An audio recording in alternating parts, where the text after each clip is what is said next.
আমার মাদ্রাসায় এক মাসে বেতন ওঠে ৭৫ লক্ষ টাকা, তাহলে ৮ কোটি টাকার বেশি হবে না? ভর্তি ফিস পাই ১.৫ কোটি টাকা, ভর্তি ফিস পাই ১.৫ কোটি টাকা। আমি সবার সামনেই বলতেছি। তো আমার এখন ১৫০ এতিম আমি লালন পালন করি। আপনারা শুনে খুশি হবেন, পৃথিবীর কোন মানুষের কাছে আমার এই মুখ দিয়ে আমি বলছি যে একটা টাকা এদেরকে লালন পালন করার জন্য দেন, এই পৃথিবীর কোনো মানুষ বলতে পারবে না। আমি বরং ইউটিউবে আমি ভিডিওতে বলে দেই যে আপনারা কেউ টাকা দিবেন না, আমি আমার অর্জিত রক্ত পানি করা টাকা দিয়ে আমি এই এতিমদেরকে লালন পালন করি। বলেন আলহামদুলিল্লাহ। এতে আমার লাভ হয়েছে কি? আমি ১৫০০ টাকা বেতনে ২০০৫ সেপ্টেম্বর ১৩ তারিখে আমার চাকরি শুরু হয়। বলতে পারবেন কেউ? ২০০৫ সেপ্টেম্বর ১৩ তারিখে আমার কাজ শুরু হয় কয়শো টাকা বেতনে। আমি প্রথম যেদিন বেতন পাই ১ মাস পরে, আমি কেন আজকে আমার মাদ্রাসায় আপনারা শুনে খুশি হবেন ৭৫ লক্ষ টাকা শুধু বেতন ওঠে ১ মাসে। কত টাকা? আমি কত টাকা বেতন পাইছি ৫ সালে? ১৫০০। এই ৭৫ লক্ষ টাকা কেন পাই? যারা হুজুররা আছেন একটু খেয়াল করে শুনবেন। এ জায়গায় এই শর্ট টাইমে মাত্র ১৯ বছরের জার্নিতে ১৫০০ টাকা থেকে কিভাবে ৭৫ লক্ষ টাকা আসলাম, এটা তো একটা আশ্চর্য না? সত্যি আশ্চর্য। একটা দাওরা পাস মাদ্রাসা যেখানে ২০০০ ছাত্র, সেখানে ১ বছরে ব্যয় হয় হলো, গভর্নডাঙ্গা মাদ্রাসায় আমি পড়ছি ৮ বছর, ওই মাদ্রাসায় গত বছরের সারা বছরের আয় ছিল হলো ৭.৫ কোটি টাকা, আর ব্যয় ছিল ৮ কোটি ৪ লাখ টাকা। আর আমি গহরডাঙ্গার ছাত্র, নালায়েক, গুনাহগার, খাকসার, অযোগ্য। আমার মাদ্রাসায় ১ মাসে বেতন ওঠে ৭৫ লক্ষ টাকা, তাহলে ৮ কোটি টাকার বেশি হবে না? ভর্তি ফিস পাই ১.৫ কোটি টাকা, ভর্তি ফিস পাই ১.৫ কোটি টাকা। আমি সবার সামনেই বলতেছি। এই ১৫০০ টাকা থেকে কিভাবে আমি এত দ্রুত এই জায়গায় গেলাম? আমি যেদিন ১৫০০ টাকা বেতন পেয়েছি, যারা উস্তাজ আছেন উনি তো আমাকে দেখেছে, ওনার কাছ থেকে আপনারা জেনে নেবেন, উনি আমার কাছে ৩-৪ দিন গিয়েছে। আমি এই ১৫০০ টাকাকে ৩ ভাগ করেছি। কয় ভাগ? ৩ ভাগ করলে কত টাকা করে হয়? ৫০০। এই ৫০০ টাকা আমার ছাত্র তখন মক্তব, আমি ইমাম সাহেব, আমি মক্তবের ছাত্র ছাত্রীদের খাওয়াই ফেলছি। এটা কি সহজ? এটা সহজ না, এটা কঠিন অনেক। আপনি ধরেন এখন ১৫,০০০ টাকা বেতন পেয়েছেন, ৫,০০০ টাকা আপনি ছাত্রকে খাওয়াই পারলেন, এই কলিজার মানুষ খুব কম। ওই যে শুরু করেছি ৩ ভাগের ১ ভাগ খাওয়াই ফেলি, কোনদিন আমার এই শরীরের মধ্যে ছাত্রের খাবার ঢুকে নাই। আমি শুধু ছাত্রকে খাওয়াই। আমি এটা করছি কেন? এর পিছনে যাই একটু। আমার বয়স ১০ বছর বা ১১ বছর, আমি নুরানিতে পড়ি, নাজেরা। আমার একজন উস্তাদ, তখন আমি খুব গরিব মানুষের ছেলে হুজুর, এক বেলা, দিনের ভিতরে এক বেলা না খেয়ে থাকা লাগে প্রায়। এরকম আমরা ৮ ভাই বোন, আমার বাবার একার রোজগারে আমাদের সংসারটা ওইভাবে চলে না, এক বেলা প্রায় না খেয়ে থাকি। আর আজ থেকে ৯০ সালে এই আপেল কি সব দোকানে বিক্রি হতো না? ঢাকার থেকে কেউ যদি আসতো, ঠিক না বেঠিক, সে আপেল নিয়ে আসতো, কমলা নিয়ে আসতো। আমার একজন হুজুর একটা আপেল দাঁড়িয়ে দাঁড়িয়ে খাচ্ছেন। আমি তখন ছোট মানুষ, আর ছোট মানুষের নেশাই হলো কিভাবে খাবে, ঠিক না বেঠিক? আমিও ওই দলেরই ছিলাম। আমি হুজুরের দিকে তাকায় রইছি, আমি একাই। হুজুর পুরো আপেলটা খেয়ে ফেললেন, একবারও বললেন না কায়ুম তুমি খাও একটু। এটা হলো ১৯৯৬ সাল। আমার দিমাগ খুব চলে, আমি ওই ৯৬ সালের ওই ঘটনা মনে রাখছি। আমি যেদিন প্রথম শিক্ষক হয়েছি, যেটা রং, একজন উস্তাদ খাবে, তার সামনে একজন ছাত্র থাকবে, ওই খাবারটার একটা অংশ ছাত্রের মুখে যাবে না, তাহলে সে প্রকৃত উস্তাদ না। সে প্রকৃত শিক্ষক না, সে আদর্শিক শিক্ষক হতে পারে না। এটা আমার থিওরি, বাকি অন্যরকম হতে পারে, এটা আমার থিওরি। আমি আজকে এখানে এসে আমার খাবারের সাথে দুইজনকে খাবার খাওয়াইছি আমি। কই আব্বা দাঁড়াও তো, খাবে সব সামনে আসো, এই যে এই আন্তর্জাতিক মানের একজন হাফেজ। আগামী বছরে আপনারা ইনশাআল্লাহ যদি আমাকে বাঁচায় রাখে, ওকে সুস্থ রাখে, আপনাদের এই কালিহাতির জন্য একটা পুরস্কার পাবেন, বড় পুরস্কার আমি এনে দেবো ইনশাআল্লাহ। বলেন ইনশাআল্লাহ। ও আমার এখানে 1 মাস না 2 মাস গিয়েছে, আমি ওকে আজকে পুরো টাইম খাওয়াই দিছি। মাইকটা দেন তোর হাতে। আব্বু খাওয়া শেষ হলে মুখে লাগাও। আমি তোমাকে কি বলছি বলো? আজকে তোমার ভালো লাগছে না, তুমি বড় হবে তখন তোমার পাশে কোনো ছাত্র থাকলে খাওয়ার সময় তুমি ওদেরকে বলো।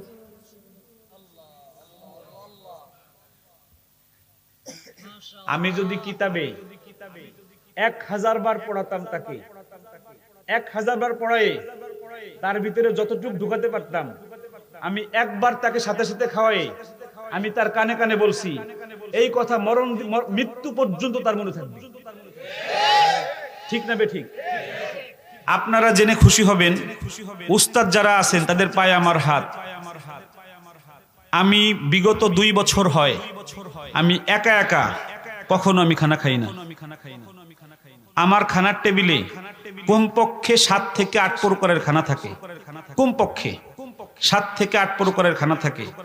আমি আমার মাদ্রাসায় যে 150 এতিম আছে, এদেরকে আমার টার্গেট করা থাকে, আমি আজকে কারে নেব, আজকে কোন 2 জনকে নেব, কালকে কোন 2 জনকে নেব, পরশুদিন কোন 2 জনকে নেব, আমার টার্গেট করা থাকে এভাবে বিল্ডিং ভিত্তিক। আমি টার্গেট করে করে ওদেরকে আমি এনে আমার সাথে বসাই খাওয়ায়ে আমি একটা কথা শুধু বলি, আব্বা এটাকে মেহমানদারি বলে, তুমি আমার মেহমান, আজকে তোমাকে সম্মান করে আমি খাওয়ালাম। সাথে মাঝে মাঝে 100 টাকা 50 টাকা হাতে দেই, দিয়ে বলি তুমি যখন উস্তাদ হবা, তুমি যখন হুজুর হবা, তোমার ছাত্রকে এভাবে তুমি খাওয়াবা, তাহলে তুমি যেরকম আজকে খুশি হয়েছো তোমার ছাত্র এরকম খুশি হবে।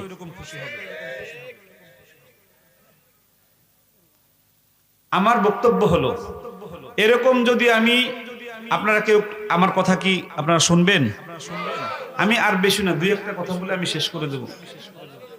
এটা আমার আমল, আমি কোনো ওয়াজ টাজ করতেছি না, আমি যা করি আমি তাই বলতেছি, এবং এখানে শিক্ষণীয় আছে আপনাদের প্রত্যেকের জন্য। পরিবারে আপনারা যারা আছেন, আমি এভাবে যদি আমি 1000 ছাত্র তৈরি করে যেতে পারি, আল্লাহ যদি আমাকে হায়াত দেয়, এই 1000 ছাত্র 1 লক্ষ মানুষ আমার মানসিকতায় তৈরি করবে। জোরে বলেন ঠিক কিনা? আরো জোরে বলেন ঠিক কিনা? মারামারি আমার রাসূলুল্লাহ কখনো করেন? ছাত্রকে মারছে, সাহাবীদেরকে অকথ্য ভাষায়, অশ্লীল ভাষায় গালিগালাজ করেছেন।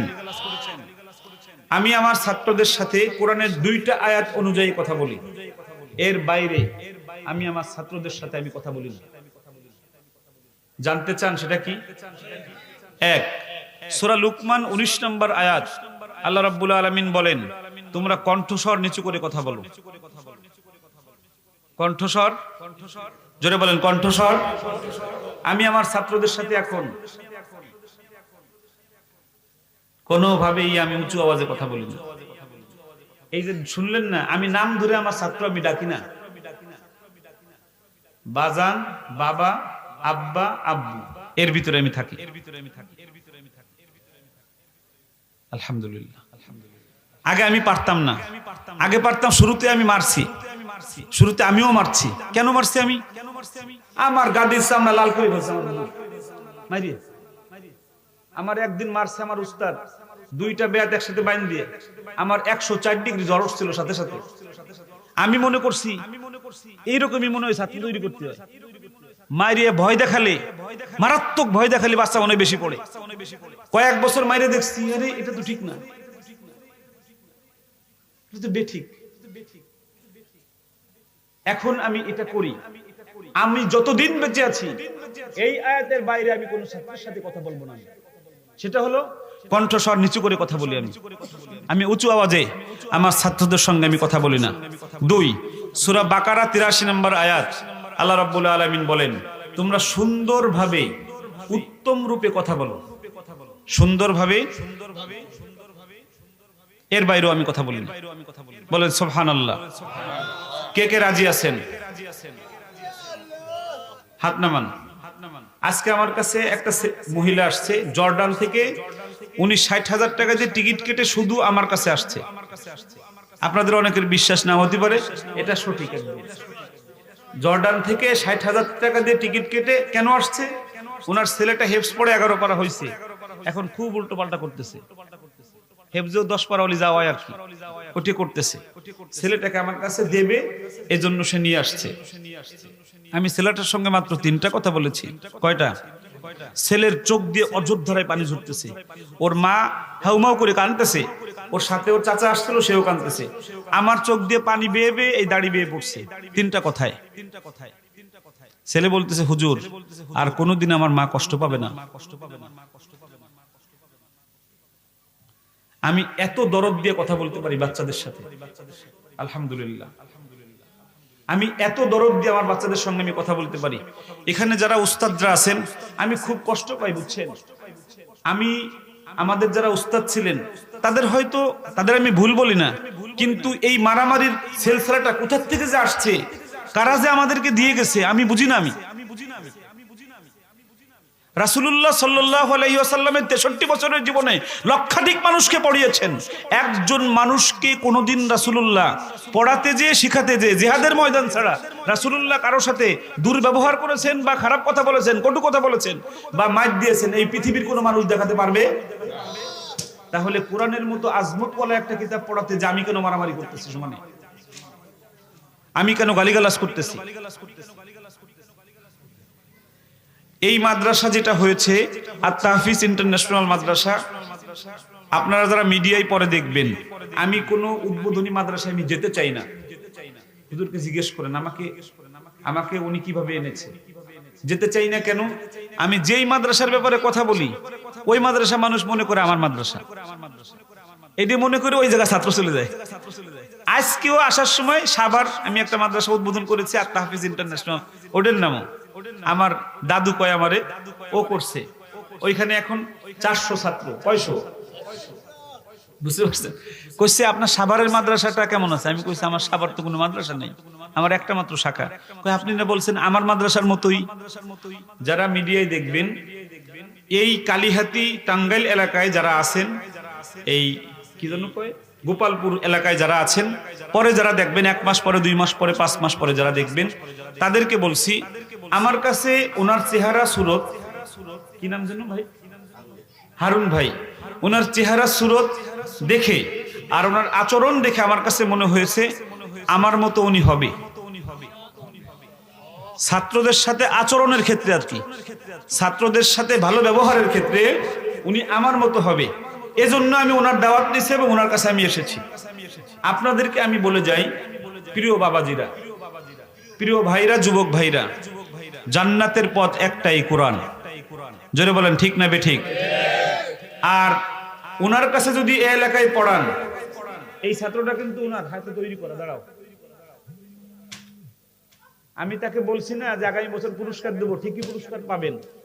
আমি আগামী বছর আবার এখানে আসবো, আমি আর রায়হান, যেহেতু মাদ্রাসা আমার পরামর্শে চলবে। আপনারা কি চান আবার আসি?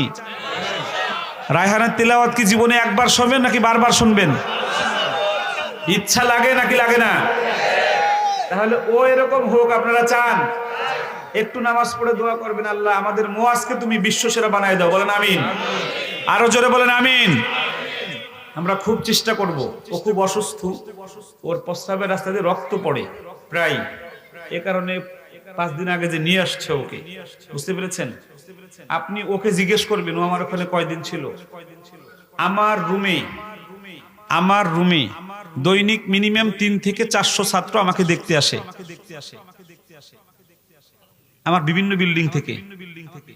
এই 10 দিন আগে এক বাচ্চা আসরের পরে আসছে, বয়স 10 হবে, বলতেছে হুজুর আপনার পাশে একটু দাঁড়ায় থাকি। আমি বুঝছি কেন?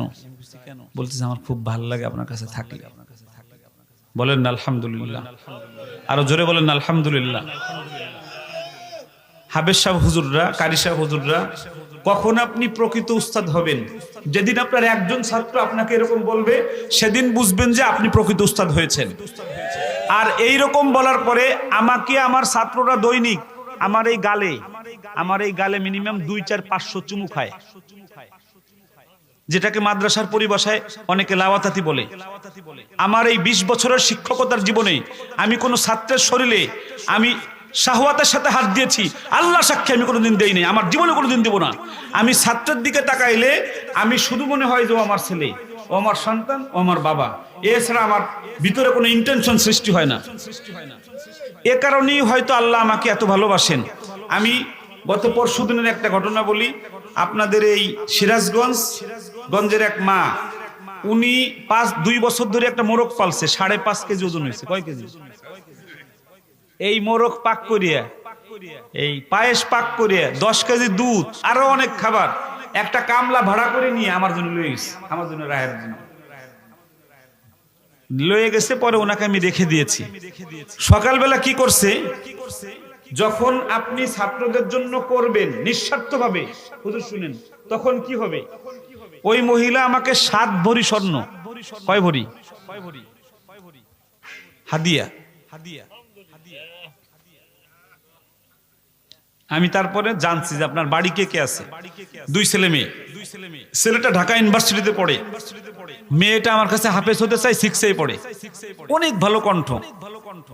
আমি মেয়েটাকে রেখে দিয়েছি। পরে আমি বললাম আপনার জামাই কি করে? জামাই একটু দোকান দেয়, তার মানে 7 ভরি স্বর্ণ তার দরকার। 7 ভরি স্বর্ণ তার। আমি বলছি এই স্বর্ণ কোনোভাবেই আমি নেব না। 1 ঘন্টা ধরে কসলা কসলি। 1 ঘন্টা পরে উনি বলতেছে তাহলে হুজুর কমপক্ষে 1 ভরি স্বর্ণ রাখতে হবে। পরে আমি চিন্তা করলাম ওনারে বিদায় করার জন্য এটা দরকার। উনি 1 ভরি ওজনের একটা স্বর্ণের মোটা চেন আমার দেশে হাতে দেওয়ার পরে সাথে সাথে আমি যেটা বলেছি, আমার কাছে 2টা নব মুসলিম মেয়ে আছে, হিন্দু সনাতন ধর্ম থেকে মুসলমান হয়েছে উস্তাদ।